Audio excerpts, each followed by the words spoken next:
So, welcome back to the Dead Air Paranormal Podcast. I'm Aalia, I'm Chad. and we're here to talk about one of the most debated topics here in the paranormal fields. Can objects actually be haunted? Can a doll be haunted? Can a mirror be haunted? Or even something simple as a photograph. They can all have possible energy, or is it truly a spirit that's attached to it?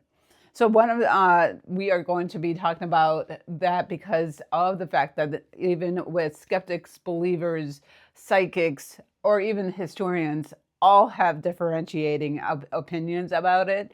So this is actually pretty strong conversation we're going to have. So I'm kind of excited. So thank you for being with us as we get into it. Let's go.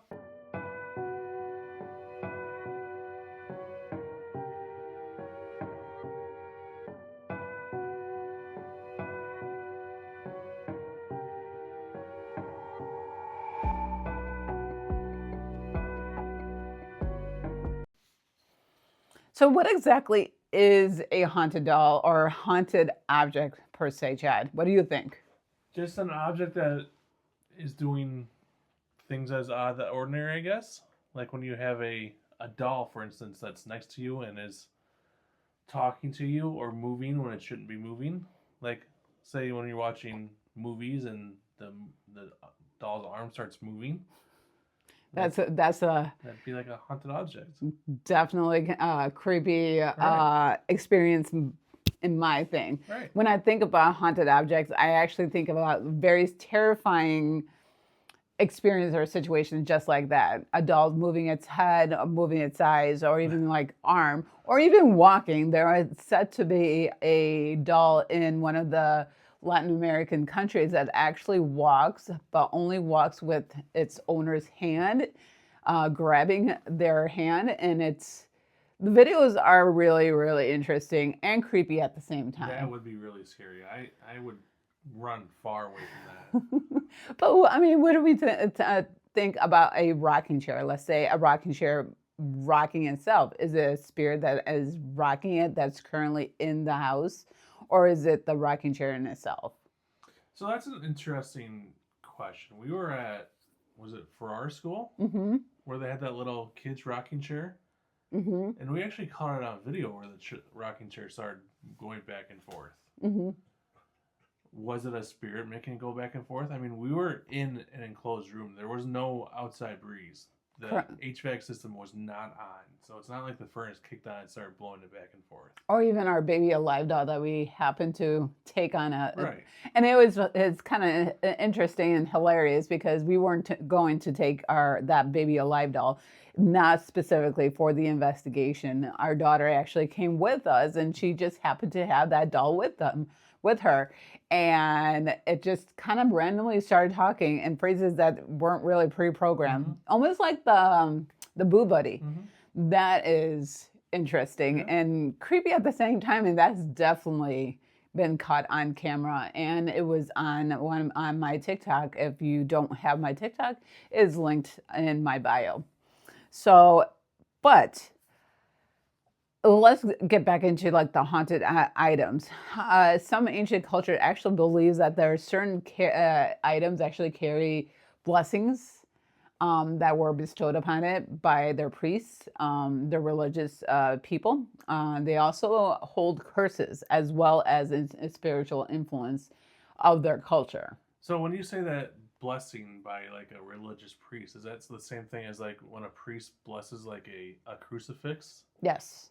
Yes, just like a priest blessing a crucifix, blessing that child at its baptism, blessing, let's say, the holy water kind of thing, kind of like more of a sending their intentions, the positive intentions or negative ones, depending on what the situation is. So then when that child is baptized, that child is Blessed. Haunted, so to speak, kind of? It is blessed with positive intentions. Okay. Not So necessarily a positive haunted. Okay. So, with trophies that have been like, I don't know, I don't want to sound very cruel, but serial killers collect trophies from Right. their victims, and that is known to send negative Right. intentions onto those items. And are those items haunted with the negative energy? Because in the paranormal, it's all about the intentions that are behind everything. Mm-hmm. So are like those items are from, let's say, the serial killer's victims potentially haunted, like the watches, um, jewelry, necklaces, whatever. Like, are they actually going to be haunted? What do you think, Chad? I think it's a strong possibility, especially if it was like from a serial killer, because the people died untimely and probably a horrific death. Mm-hmm. So the spirits could be there and be like, I died of unnatural causes, and I'm attached to this object.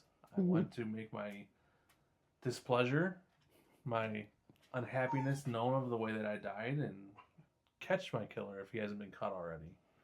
Or, I mean, like, yeah, I can see that energy, that vengeful spirit type of energy Mm-hmm. being attached. But they're also saying that, residual or even like hauntings happen because of a strong emotions attached to that location.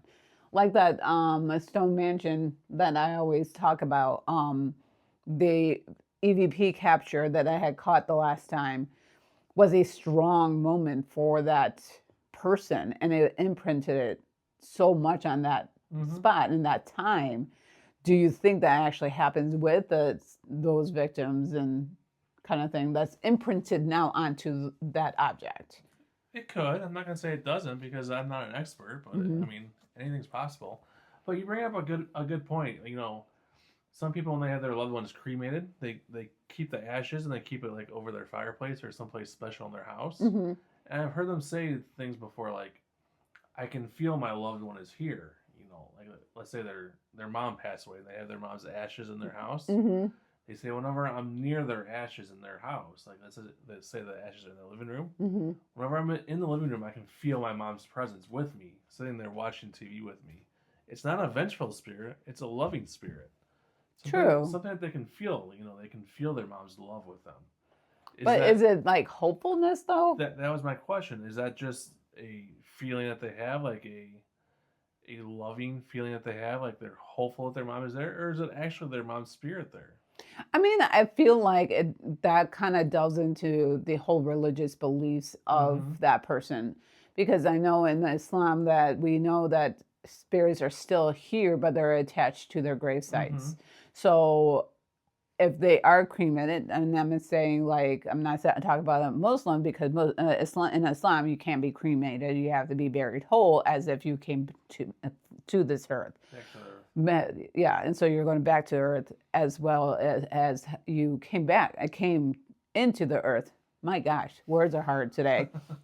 But like, so how are we going to know if that's their loved one? Or is it just the hopefulness that they are surrounded by that just to help them with the grieving process? I suppose that's something that we'll never know for sure. No. I mean, like, and then you also bring up a good point about heirlooms kind of thing, lucky charms. Are they really actually lucky charms, or are the intentions behind those charms passed down to generations to generations? I remember while I was growing up, my mom used to have a kitchen witch. You always have to have a kitchen witch in your kitchen so that it brings luck and stuff like that. And I grew up with that. When we moved here, we didn't have a kitchen witch, and like we had really bad luck when we first moved here. So it is not having that kitchen witch kind of detrimenting, or we need a kitchen witch. kitchen witch back into our house, I guess. But having that mindset, that legend that was passed down to us as generations, put towards an intention that may entail a luck or like a haunted item kind of thing to bring luck. We don't know. I mean, like that's the question at hand. Are items, because of the intentions behind it, bringing out the energy that is actually attached to it? So that is actually pretty interesting. So you say In Islam, they believe that the spirits are tied to the gravesite when they pass away. Hmm. So can you feel the spirits when you're at the gravesite in Islam, at their gravesites? I mean, Do like the family members say that when they're visiting their loved ones, that I can feel my loved one here? they do not. Okay. They don't really talk about the paranormal Okay. per se. They talk about the jinns that are prevalent because it is in the Quran. Written, a lot of families have experienced the jinns and stuff like that. But like when it comes to ghosts and or like say a loved one, they don't really acknowledge it per Mm-hmm. se or acknowledge the aspect of mediumship kind of thing. Um, so they don't really recognize or feel the energy or specific energies at the gravesite. Though, to be honest, women are not allowed to be at the gravesite, so I'm not sure. You know, Okay. I know for sure I feel the spirits there whenever we go to the gravesite kind of thing. And always smudge yourself before you go and after you leave because you never know who might be Hitching the hitchhiking, ride. hitchhiking Mm-hmm. back with you. So let's talk about the energy theory. So one of the most common thoughts and theories in the paranormal that these objects actually absorb energy that we were talking about. Okay. So what are your thoughts on that energies? What are your inputs?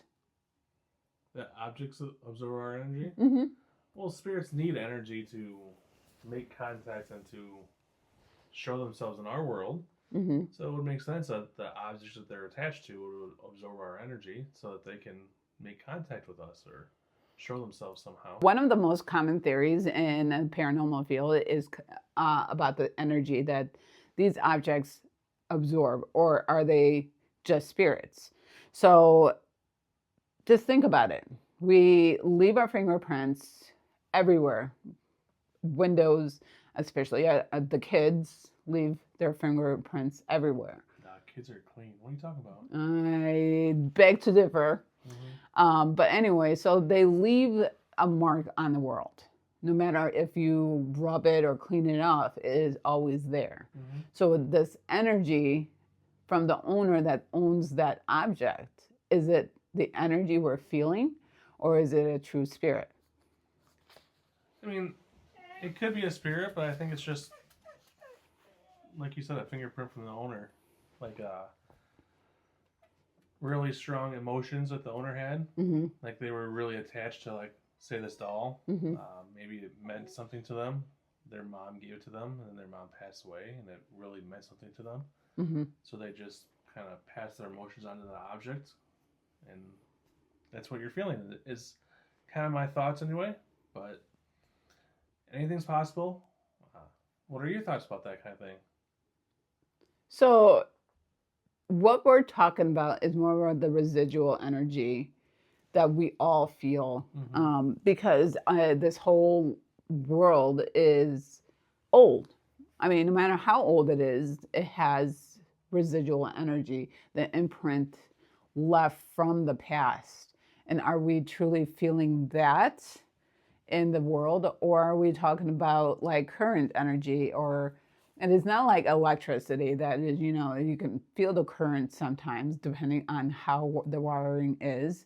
And based off us being realtors, make sure those outlets are DCFI grounded, because you will get into trouble if you're trying to sell your home or even upgrading your electrical boxes kind of thing. So just a little tidbit, real estate tidbit right there. But I mean, just it's residual versus intelligent, like we talked about in an earlier video. Mm-hmm. And we're more talking about now, like the energy that remains is a residual one. So, but the thing is, like, how can we differentiate between a residual and an actual intelligent haunting that's attached to the? Well, intelligent will usually respond to you, do something, move Mhm. something, say Mhm. something to you. Whereas residual, you can just kind of feel it, or you know it's there because it's usually just a feeling. Mhm. Is all residual is. Whereas intelligent will actively do something. It'll actively move the object or open a door or move itself, But say something to you. what if the residual energy plays with dolls at that one point, and the doll just happened to be there. But still, residual energy usually won't move anything. It's just, you just kind of feel that it's there. But what if they can?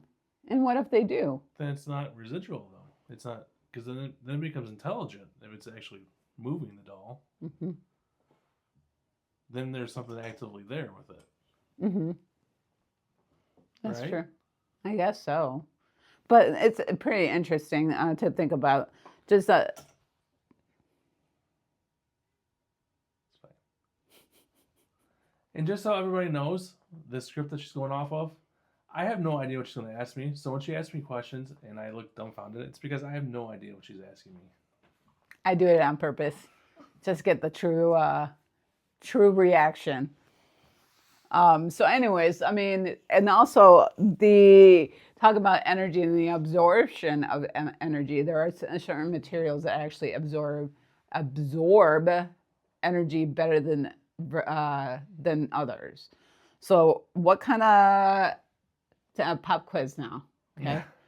So name one material that can absorb energy, and it's a very common thing at a haunted location. Cotton. No, that is not true. I'll give you one more guess. Wood. Actually, yes. Wood does absorb energy. Okay, there you go. Okay, so I'm proud of you. Actually, limestone is one of the most common stones that absorb energy. And if a place has hauntings, that's what we look for, is limestone. And if there's limestone, there's truly something there that's attached, kind of thing. And giving that the energy to the spirits to act up a little bit more. Now, most houses have no limestone in. Most houses have no limestone in them, though, because limestone is not very common building material. So. No, but the historical homes that are still up do. Even the historical homes don't have limestone in them. Maybe or limestone even, in the ground. Or even limestone in the ground or nearby or very close by the place can provide energy for these spirits. So, yes, the limestone is a very common thing. Mirrors are...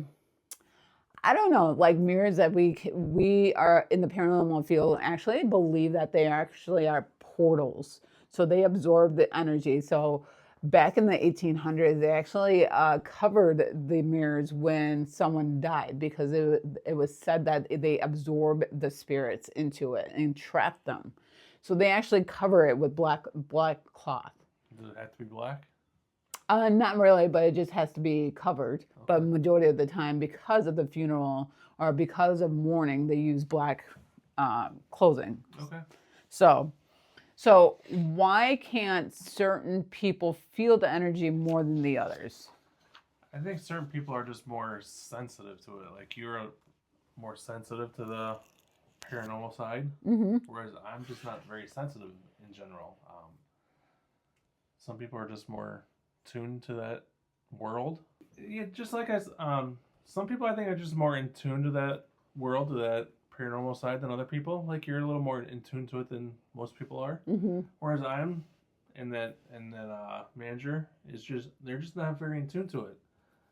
Whether we're skeptics, whether we're non-believers, we just don't have that part of our brain turned on, I guess. Or we just don't have those feelings. Not as open. Yeah. What kind of feelings do you normally get when you walk into these kind of places? What kind of energies do you feel? What kind of things do you see when you walk into these places? So when we as empaths walk into these places, it gets really overwhelming because it's all different types of energy because they're all coming from different types of homes, kind of thing. Some sad, some are happy, some are mad, some angry, kind of like all mixed up, kind of thing. And you don't... It's as if you're going into quicksand and you're trying to get out of it, kind of thing. So I tend to get the anxiety feeling because some people will get more anxious, trying to like sifting through all these emotions and feelings and stuff. And now eventually I get the headache. You know me, I was getting the headache. The longer that I stayed in those places, I get the headache more towards here and like on the temporal area kind of thing. It's like, okay, I'm tapped out. I need to leave. So there's certain things that I don't want to touch or go by because I get those intense feelings and I know it's a bad thing kind of thing. So, but then I have other objects in this other shop. It was an intense feeling of sadness. You know, you could tell the artist or even the person who they were painting was feeling really sad, and I have felt that overwhelming sensation. So, what about skeptics? Like, you say that you were a skeptic light, right? And then you're not really open. What do you think skeptics feel or would argue about all of this idea of energy or haunted objects? I mean, I think they would just say that most of it's hooey or made up. You know, Hooey? Are you like 90? exactly. I mean, come on. Late 1800s. You know, they would Reincarnation. Say, maybe that'll be another video. They would say that when you walk into a building and you start feeling that kind of stuff, when you start getting that headache and saying that you can feel spirits in here, that you're just making it up, that you're full of crap, that you're just like they don't believe you. Like, no, you're getting that headache because you're stressed or whatever, or you're full of it. Like, they don't believe you flat out. Skeptics, they just have an explanation for everything, even if they really can't explain it. They're just like, there has to be an explanation. Like, it doesn't matter. There's always an explanation for everything. Like, this object is like broken and damaged, so obviously, you know, you're just going to put your feelings towards it and assume. It's like judging a book by its cover almost, kind of thing, and filling the blanks. Right. So, like, we've had the EMF detector here going off with the doll, and a skeptic would say, well, it's going off because there's a holder here, a metal holder. Well, maybe the metal holder is holding some kind of electrical charge to it. That's why the EMF detector is going off. The EMF detector is actually going off because we have a whole bunch of power that's happening. So I did not put anything on airplane mode or turn it off. So that is why the EMF detector is going off. This doll is not haunted for sure. I tested it out as soon as I get it. We have cameras, we have lights, we have a whole bunch of electricity going off right now. So that's why it's going off. But. So, I mean, I'm not claiming this doll is haunted, but it does hold a lot of energies for sure. So we have quite a few thrift shops or vintage shops, however you want to spin it, here in Kenosha. So what is one thing a store owner always claim about their, not necessarily about an object or objects? That it was owned by somebody famous? I don't know. I don't know where you're going with this exactly. What oh do you my goodness gracious. You're failing me today. I mean, if you ask most vintage shops, resellers, they would say that this is worth a lot of money, but I'm selling it to you for pennies on the dollar. So you have to buy it, and you can go and resell it to somebody that really wants it for a lot of money. I mean, yes, a lot of that is true. They do say, "Oh my God, you got this one of a kind porcelain doll that I've never seen," and they're selling it for like $50, and then that FOMO is like, "Oh my God, I need this doll before it runs out." However, they would probably have thousands in the back. Or they'll have antique rings that they got from somebody. They'll be like, "You'll never find an antique ring like this again. Like, they don't make it like this anymore. Like, you cannot possibly find this. You have to buy it because you'll never find this anywhere else." And they're selling it for like $200. Unless you're really like into researching certain items, you wouldn't know, right? However, the number one thing that like these antique shop owners will claim an object makes a customer uncomfortable. A doll or clothing or a painting, they all claim something will make a customer feel uncomfortable. And that's kind of what piques my interest though, you know? It's like, ooh, I really want to see this item, And that actually happened yesterday at the vintage shop here in Kenosha that we visited, Olafson's and Vintage. No. Olaf. Olafson's and Porter. Porter. Oh my goodness. Yes. Olafson's and Porter's. Our memory is failing us. Yes, we're getting too old, man. Vintage shop here in Kenosha. There was an item that I would not go near for sure. They have a lot of really cool items there, by the way. Go check them out. It's also a coffee shop, so you can sit there and like have coffee and maybe alcoholic beverages. And they have spirits. Yes, spirits. Yeah. Spirits. Both wines, both kinds. Yep. But there was an item that I would not go by, and I was talking to Chad. I go like, I don't like this item. And this is before we talked to the manager, and we saw her afterwards, and then she goes like, well, customers don't like it in the basement. I go like, I did not like it in the basement because I have the tendency to kind of talk over people. No. Shout out to Rachel, by the way. Yep. Rachel Fisher. Rachel Fisher, make sure you subscribe. Anywho, but she was talking and she goes like, customers reported not feeling the greatest. And I go like, it's in the basement in one of the areas. It's an architectural space with all like signs, old signs and stuff like that there. I go like, I did not like it there. And she goes like, yeah. So she confirmed it. And I'll go, and she goes like, there's one item down there that people just don't like.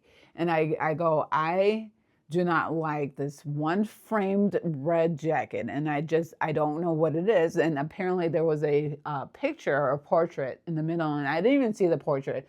It was just the jacket that I just did not want to go by, did not want to touch. I just want to get out of it in that area kind of thing. And she goes, actually, that was the object that people reported that they did not like.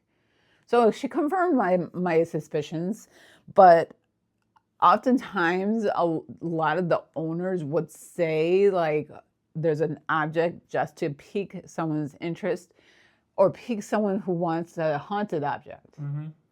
I often want to go on eBay just to buy a haunted doll. But I mean, I can't afford a $1,000 haunted doll. Just hopefully it was haunted. So realistically, Aalia, I know that you want and like all this haunted stuff, but realistically, would you tell somebody to buy a haunted item and bring it into their house? I don't want it in my house.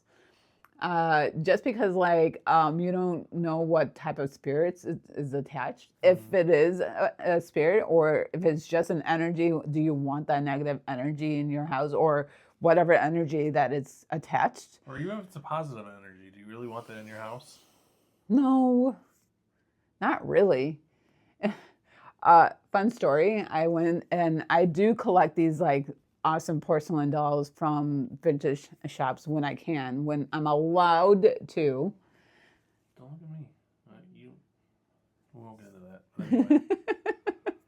that. Anyway, so I get this, and I actually took it to one of my investigations, and I commanded the spirits that were at the location to utilize that doll to communicate with us. However, nothing actually happened at my time. However, me allowing that spirit to attach itself to that doll kind of made my thoughts to Annabelle. Especially, I mean, the Annabelle, like the movie Annabelle, the doll that they used for Annabelle came to mind. I really don't want to bring that into my house. So I left that doll high and dry real quick. It's not even funny. So I thought that was funny. But anywho. So why are certain objects get the reputation that they have? So let's say dolls, mirrors, jewelry, photographs, like these are the certain objects like are prevalent to be haunted. I think just what they do to people, especially dolls, because dolls are super creepy. Especially clowns. You know, everybody likes dolls. Dolls are supposed to bring you comfort, Mhm. and when dolls aren't bringing you comfort, when they're trying to Murder kill you. you or do not nice things to you, all of a sudden people Mhm. are like, well, why? Like, what's wrong with it? Why is it haunted? Like, I'm interested in this now. Let's explore this. Let's find out what happened to it. What caused this to happen? Let's explore the history of it. Mhm. Let's make a movie about it. Like, let's find out why and how this happened. I mean, like those items actually get a lot of emotions attached to it, and I feel like that's the reason why they are prevalent to be haunted, or spirits or the energy attached to those things. Like you said, the dolls are played with, they are loved, they are the security blanket for the youngsters, kind of thing. Even some older people. I know Mm. some, like my sister, she had her favorite doll until her 20s. So, Hmm. Interesting. you know. So, I mean, it is definitely an factor into it. So let's get into it. And I kind of mentioned this before. Famous objects that are truly haunted. Name one. I have no idea, honestly. What? I named her already. How do you? How I mean, do? Annabelle's a. Well, I guess she's technically an object, a doll. Yeah, it's a doll. Yeah. I mean, there's Annabelle. There's isn't there like a famous camera too, somewhere? I forget the name of it though. I think so, but I'm not sure. I have to look more into it. So, Annabelle. Annabelle is definitely a haunted object that is very famous. Ed and Lorraine Warren actually encountered this when during their investigation of the Conjuring house. And it's truly not how it's portrayed in the movies, for sure. So that is a debunk object, right? But the true form is what? It's a Raggedy Ann doll. It's a Raggedy Ann doll, which is like very, very docile, like very innocent looking. And for having this now doll be I used to portrayed, have one of those when I was growing up. a Raggedy Ann or a Raggedy Andy? I had both of them. Oh, real? Both of them. I had to have to compare. Did they get married? I don't know. Probably. I don't know. Oh, that's cute. One was probably my sister's, and I probably just borrowed it or sold it. I don't know. You're horrible. That was me when I was a brother, so my sisters were brats, so. So it was actually contributed to unusual activity in the house because there was said to have a demon or demonic presence attached to this doll, that it was using it as a conduit. And they now have it on display at the Warren Occult Museum. And you can go and visit there at any time. Also, I thought Zach Bagans bought it. nope, Matt Rife, but Matt Rife Yeah, bought The Conjuring. No, it was a different person. Who is it? Buell. Ryan Buell. Ryan Buell from Paranormal. It was a Paranormal Chronicles? No, it was. I have to get back to you on that name. If you know the name that Ryan Buell is from, please drop it out down in the comments because my memory is sucking today. So, but anyways, the next item is Robert the doll. This truly is a doll I want to see, but I don't want to see. I don't know much about Robert the doll, so. What? How do you not know about the Robert? It is so famous. Is there a movie about him? No. Then I don't know anything about it. There's not a movie about it, then I probably don't know anything about it, so. Oh man, it is actually. Sorry, lost my train of thought here.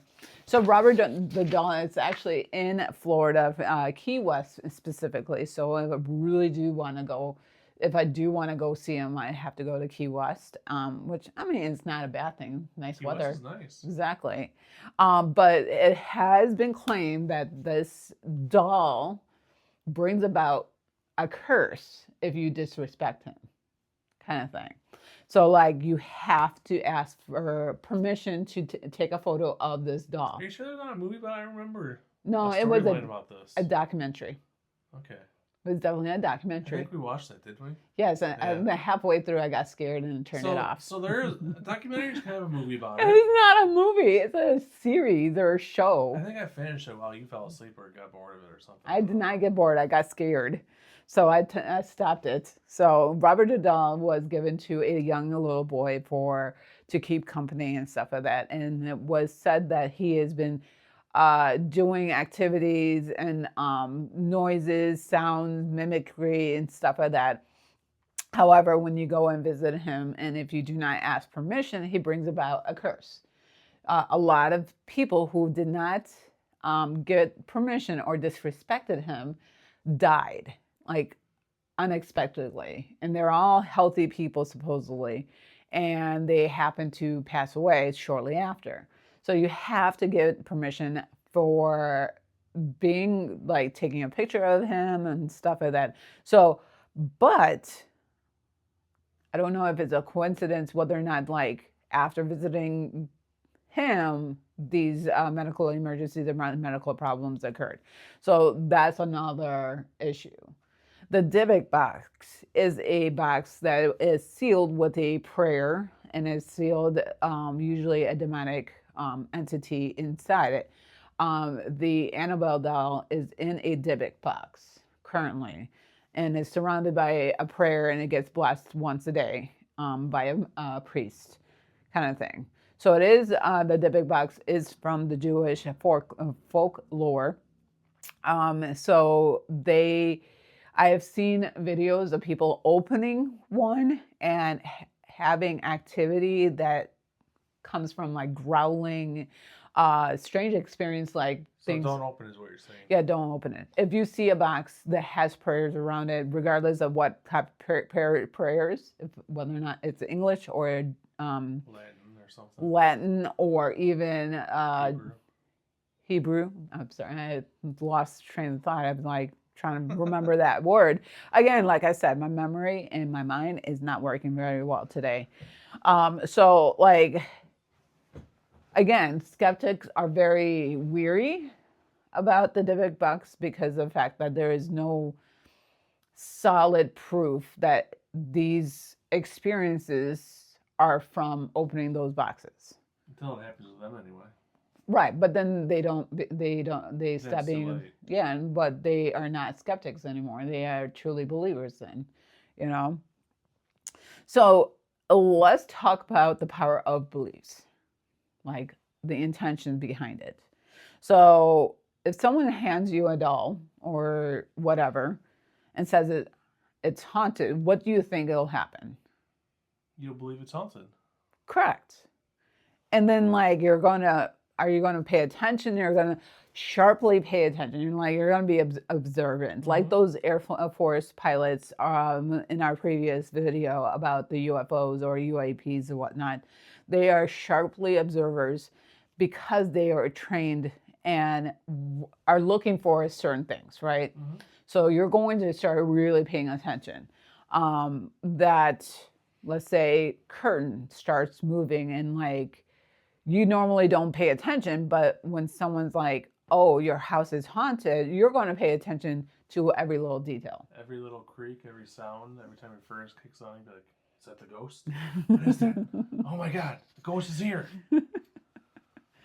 Oh, man. And I mean, yes, a lot of times it's just coincidence. Yeah. But sometimes it might be something. And that's why as investigators, you go in thinking that it's not, and you're going into it to debunk it and not believe it until actually you have true experiences. Right. I mean, that's a true investigator right there. Right. So, objects and trauma. So the trauma from whatever incident can transfer to that object. And in turn, again, leaving it an imprint on that object. But then you're becoming an observer and are like assuming that object is going to be. So you're talking about like a car crash trauma or like trauma from like the death of a loved one, or? I think death of a loved one is more compatible to this conversation, I think. I mean, even a car crash trauma can leave an imprint in that area. Okay. Or like if you're Or a like soldier in war, mm-hmm, that kind of trauma. mm-hmm. Okay. Leaving and like people recovering dog tags and wearing dog tags of the lost someone Mm-hmm. can have an impact on your observation skills. So is it truly what it's happening, or is it what you believe is happening based off of the stories behind the objects? So then those objects become haunted, so to speak. Right. So again, it goes back to, are they truly the energy that was imprinted on it, or is it truly the loved one attached to it, Mm-hmm. or is it a spirit that's just attached to the energy?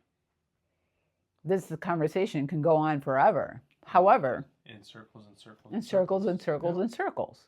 So tell us what you think about haunted objects, haunted dolls. Are they truly haunted, or are they just energy that's been imprinted, just like a fingerprint on that window? Or is it just people making things up in their mind? What do you think? Let us know in the comments. So, haunted objects, we've hit it on the head quite a bit. So, like I said, give us a follow, give us a like, so make sure that you know what the next video drops. See you next time. Chad and Aalia. Thanks for watching, guys.